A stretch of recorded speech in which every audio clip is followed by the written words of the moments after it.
A Bíblia,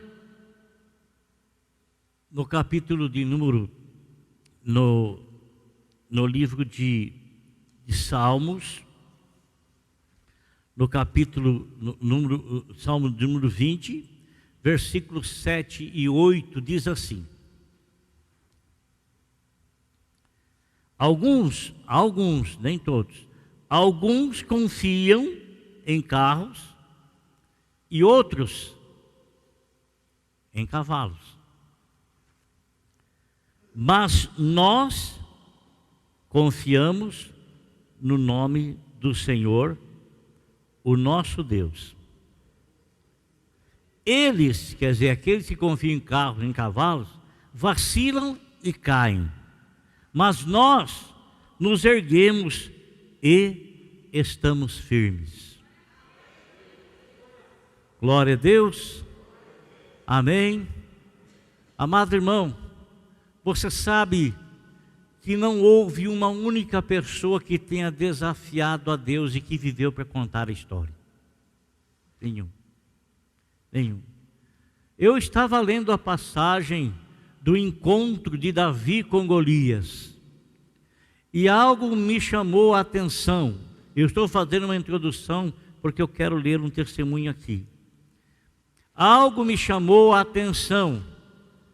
Atenção, amado irmão, quando o gigante Golias, colocava medo em muitos homens, mas de maneira alguma, logicamente, um verme, um homem nada mais é do que um verme, irmão. Jó fala que o homem é um cisco. Tantos e tantos homens que nós trazemos à memória hoje, fazem parte da história, mas ficaram lá no passado. Se faz parte da história porque estão no passado. Muitos desses homens, arrogantemente, eles se levantaram com palavras de ofensas a Deus. Mas nenhum deles permaneceu vivo para contar a história. Eles foram corroídos, foram decompostos, e hoje deles não restam mais nada, a não ser o pó da terra. O gigante Golias, ele colocava medo nos exércitos todos de Israel, em todos os homens. Ele os desafiava, e não havia um único homem sequer, muito embora faziam parte dos exércitos de Deus, do exército de Israel, mas não havia um único homem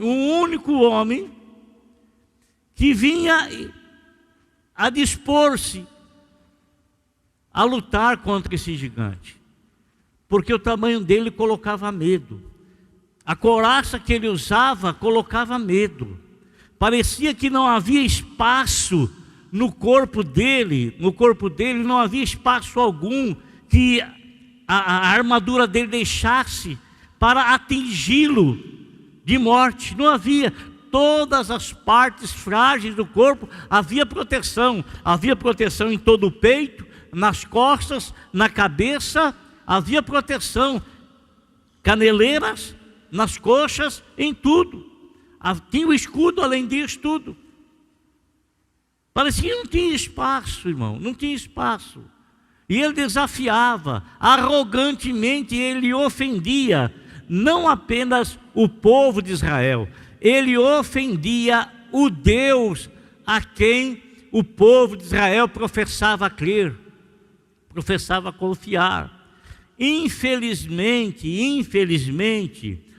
Saul, que era o rei, que coordenava, que era o chefe do exército, ele havia errado contra o Senhor, ele havia pecado contra o Senhor.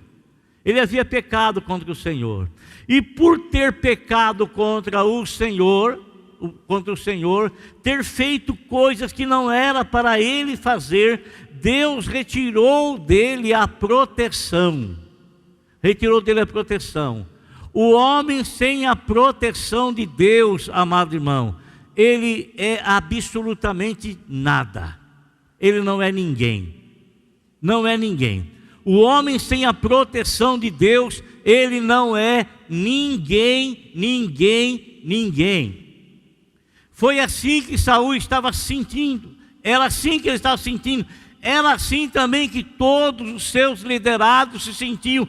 Todos aqueles que estavam enganjados nas fileiras do exército de Israel se sentiam assim também. Mas Deus, ele tinha feito algo tremendo. Uma escolha que veio do coração dele. Não foi uma escolha pedida por alguém. Não foi uma escolha indicada por alguém. Não foi uma escolha do povo e das pessoas. Foi uma escolha do próprio Deus. O próprio Deus. E eu quero dizer para você que a escolha de Deus é totalmente diferente das escolhas que nós fazemos. Porque quando fazemos as escolhas, nós somos tentados a escolher aquilo que os nossos olhos conseguem observar, e às vezes até mesmo aquilo que os nossos ouvidos conseguem ouvir e captar, e consequentemente fazer uma análise de alguém e escolher essa pessoa através dessa análise feita daquilo que os nossos olhos viram e daquilo que os nossos ouvidos ouviram. Mas a escolha do Senhor é diferente. A escolha do Senhor não é segundo aquilo que o olho dele vê exteriormente, ou aquilo que o ouvido dele ouve através da pronunciação da voz pela boca. O Senhor, ele olha o homem, ele olha lá no fundo do coração. Ele olha lá no fundo da alma do homem. Então, ele não nos escolhe segundo a nossa aparência e nem aquilo que nós aparentemos ser. Ele escolhe o nosso coração, aquilo que trazemos dentro do nosso coração. E é por isso, amado irmão, que diz na palavra de Deus que infelizmente muitas pessoas serão reprovadas pelo Senhor. Muitas pessoas serão reprovadas pelo Senhor. O apóstolo São Paulo, ele fez essa alerta. E ele fez essa alerta principalmente àquelas pessoas que haviam assumido o pastorado, o episcopado da igreja, dizendo que nós não podemos ser pregadores, anunciadores, porque nós seremos analisados por Deus e nós seremos aprovados ou reprovados. Aprovados ou reprovados. Amado irmão, se vai agir assim com liderança, e a ação dele também será assim com a membresia, com o povo. O Senhor está sondando o teu coração. O Senhor está sondando a intenção com que você ouve a palavra dele. O Senhor está prestando atenção naquilo que você está pensando agora enquanto o pregador está pregando.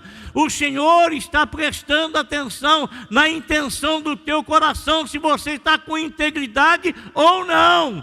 Se você está com o coração inteiro na presença dele, ou você faz de conta de estar, mas você pode me enganar. Assim como eu posso te enganar. Mas nem eu nem você enganamos a Deus. Nem eu e nem você enganamos a Deus. E é justamente a Ele, amado irmão, que nós iremos prestar contas. É justamente a Ele que a nossa vida toda vai passar no dia em que Ele for nos julgar. Ele não vai nos julgar para condenação, para salvação, porque nenhuma condenação há para aqueles que estão em Cristo Jesus, mas Ele vai ver se realmente nós estamos em Cristo Jesus, porque aquele que não estiver não vai chegar na presença dEle para receber o julgamento não de premiação, mas o julgamento de coroação. Então, irmão, quando o Senhor manda Samuel ir lá na casa de Jessé, Deus já tinha escolhido aquela pessoa. Ele era bonito, a Bíblia fala que ele era um moço de boa aparência, um rapaz chamado Davi. Era um pastor de ovelhas, não era pessoa que vivia assim, aglomerado, que vivia junto com outras pessoas. Ele vivia lá, meu Deus, irmãos, lá no campo. Ele vivia lá anonimamente, lá no campo. Ele ia conversar com as ovelhas, irmãos. Ele iria conversar com as ovelhas. Ele passou a pastorear as ovelhas. E ele começou a perceber, familiarizar-se com as ovelhas. Começou a perceber o barulho que ela fazia, o que ela está querendo dizer. Ele sabia tudo a respeito das ovelhas, tudo. Mas ele não conversava com as ovelhas, né? Não conversava, mas havia alguém com quem ele conversava.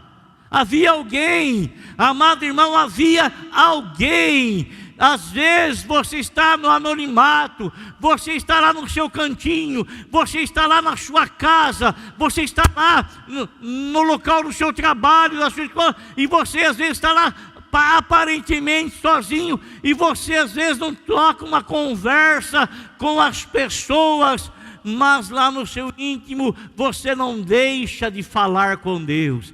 Lá no seu íntimo você não deixa de chamar a atenção de Deus. Lá no seu íntimo, cada ação que você vai realizar, vai fazer, você pede a ajuda de Deus, você pede para Deus participar com você. Consequentemente, Ele está fazendo parte da sua vida. Ele está fazendo parte da sua vida. Amém, irmão? Não é somente quando você está aqui na casa do Senhor, não. Não é somente quando você está aqui, não. Aqui é coisa mínima, aqui é 1h30, 2 horas no máximo, irmão. É no máximo. Mas você não vem aqui e pega o Senhor e fica 2 horas com Ele, larga Ele aqui e vai embora. Não tem como você fazer isso. Não tem como, sabe por quê, irmão? Porque Ele nos nomeou como santuário de Deus. Ele nos nomeou, irmão. Ele disse que nós somos templos. Somos templo. O templo não é abandonado pelo Senhor. O Senhor, Ele permanece no templo. Não é de vez em quando, Ele não vem para nos visitar. Deus, Ele não faz visita na nossa vida. Deus, desde o momento em que Ele bateu no nosso coração, e Ele disse assim: se alguém abrir a porta do seu coração, eu entrarei e cearei com ele e ele comigo. Desde aquele momento, irmão, o Senhor nunca mais saiu da nossa vida. Nunca mais. Podemos sim não buscar e não ter uma íntima comunhão, uma profunda comunhão com Ele, mas nós continuamos a pertencer ao Senhor, e o Senhor, Ele vive a falar conosco, porque Ele quer nos santificar mais e mais, porque sem a santificação nós não conseguiremos ver o Senhor. Aquele menino, irmãos, depois de ter sido escolhido, de ser ungido como rei, ele não se assentou imediatamente no trono, não. Deus preparou toda a história para levá-lo ao trono, e assim é que Deus faz, né, irmão? Assim que Deus faz. Deus ungiu ele, mas ele não foi lá e falou: agora eu sou o rei aqui, e pegou uma coroa e botou na cabeça, pegou um cetro, pôs um manto e foi lá falar para Saul: Saul, sai do trono, porque o Senhor me ungiu rei, sai daí que agora esse trono é meu. Ele não fez isso, irmão. A Bíblia fala que Deus é que trabalha em nós para nos colocar no local e no lugar aonde Ele determinou estarmos. Aonde Ele determinou estarmos. Amado irmão, eu tenho por mim que o local aonde você está, por mais simples que seja, por mais humilde que seja, reconheça que Deus te colocou ali, e ainda que esse lugar que você está passando hoje pareça não ser um lugar de honra, um local de glória. Mas, amado irmão, o Senhor, Ele permitiu esta ação para mostrar para você que você precisa dEle, e que ainda que você não esteja no local assim, mas Ele está te treinando para colocar no local assim. Está treinando para te colocar no lugar assim. Você acha, irmão, que Davi lá naquele esconfundel lá, levando as ovelhas para um lugar, para outro lugar, você não acha que aquilo era uma preparação de Deus?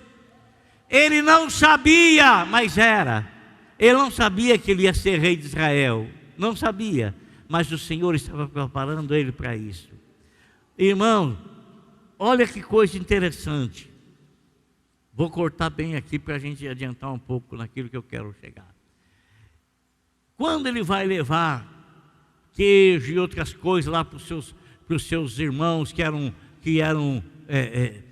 faziam parte do exército de Saul, vai levar também um queijo para o comandante da guarda, tal, fazendo uma média ali, né? Ele está lá, de repente, ele vê lá, ouve o gigante correndo lá, e todo mundo corre para ver o gigante, todo mundo admirado com o tamanho dele, todo mundo admirado com a armadura dele, todo mundo admirado, porque na verdade a Bíblia nos mostra que ele era um excelente guerreiro, que nunca havia perdido uma batalha. E ele desafia Deus de Israel. E Davi fica indignado, irmão. Sabe por que ele fica indignado? Porque o Espírito de Deus já estava na vida dele. A ofensa que aquele gigante estava fazendo para Deus, aquela ofensa não atingia nenhuma outra pessoa que estava lá, não atingia Saul, não atingia nenhum outro dos soldados, ninguém se dispunha a ninguém, não ofendia. Sabe por quê? Porque eles não haviam sido escolhidos para lutar com o gigante. Quem foi escolhido para lutar com o gigante foi Davi. Foi Davi. Irmão, olha aqui que eu quero te dizer. Se existe algum gigante que está lutando contra você, amado irmão, o Senhor te escolheu para vencê-lo. O Senhor escolheu para vencê-lo. Davi não venceu o gigante na sua própria força, na sua própria sabedoria, na sua própria capacidade. Davi, ele venceu o gigante porque ele recebeu a unção de vitória. Ele recebeu a unção do Rei dos Reis, do Senhor dos Senhores. Ele recebeu a unção de Deus. Por isso ele ficou indignado quando aquele homem ofendeu a Deus, o Deus de Israel. Ele falou: quem que é esse homem aí? Quem que ele está pensando que ele é? Ele não abaixou a cabeça para aquele gigante, nem ficou olhando na armadura dele, na lança, nem se preocupou. Quem ele pensa que ele é para ofender o Deus dos exércitos de Israel? Amado irmão, por uma hipótese, se você receber uma pancada de frente, a tendência porventura não é levar você para trás? Não é? Não, a sua tendência não é você cair de costa? Aliás, eu tenho visto, irmã Mila, muitos desenhos com Golias caído de costa. Assim. Mas irmão, ele não caiu de costa quando Davi deu aquela pedrada na testa dele. Ele não caiu de costa. Sabe aquela pedrada que Davi não fez ele cair de costa? Leia aí na Bíblia. Ele caiu de frente, caiu com a cara no chão. É como se Deus estivesse falando: você vai comer toda a palavra que você disse. Caiu no estado de humilhação. No estado de humilhação. Por isso, amado irmão, presta atenção no que eu vou dizer. O apóstolo Paulo diz que a arma da nossa milícia não são armas de fogo, não são arma branca, não são coisa nenhuma, mas a arma da nossa milícia é a oração. A oração. Quando nós estamos orando, irmão, quando nós estamos orando, muito embora uma das coisas que mais o diabo faz é você desacreditar que a sua oração tem poder. Tanto que ele tira todo o teu ânimo de orar, dizendo assim: Deus não está te ouvindo, Deus não vai te responder. Deus pode responder a oração daquele irmão lá, Deus pode responder a oração da irmã Nice, Deus pode responder a oração do irmão Ricardo, Deus pode, mas a sua oração Ele não ouve. Irmão, se o Senhor não ouvisse a sua oração, Satanás não estaria tentando te convencer do contrário. Entendeu? Se o Senhor não ouvisse a sua oração, Ele não estaria falando no teu ouvido assim: Deus não vai te ouvir, não adianta você orar, é melhor você pedir para o outro orar, é melhor você pedir para fulano, para ciclano. Amado irmão, não existe oração que Deus não ouve. Deus ouve toda oração. E olha aqui que eu quero te dizer: a sua vitória está com os joelhos no chão. Está em você estar, melhor dizendo, com o joelho no chão. Aí está a tua vitória. A tua vitória é quando você fala com Deus. A tua vitória é quando você comunica-se com Ele. A tua vitória é quando você coloca nele toda a tua esperança. A tua vitória é quando você fala igual o salmista diz: uns confiam em carro, outros confiam em cavalo, mas nós confiamos no nome do Senhor nosso Deus. Amém? Ainda, esse que confia em carros e em cavalos, eles caem e não conseguem se levantar, porque o carro e o cavalo não conseguem erguê-los. Mas a Bíblia fala: ainda que venhamos a cair, o Senhor nosso Deus nos coloca de pé, nos levantará. Glória a Deus. Amém, irmão? Então presta atenção: todas as pessoas,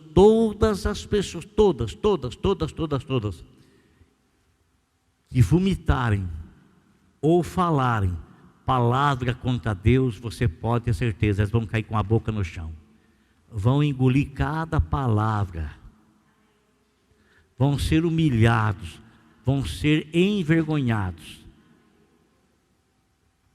Amém? Mas todo aquele que se coloca de joelho perante o Senhor, reconhecendo-o como Senhor, como seu Deus, é nessa pessoa, é nele, é no Senhor que nós alcançaremos e teremos a vitória. Glória a Deus. Aleluia. Então, Deus lhe abençoe. As armas são inúteis sem Deus. As armas são inúteis sem Deus.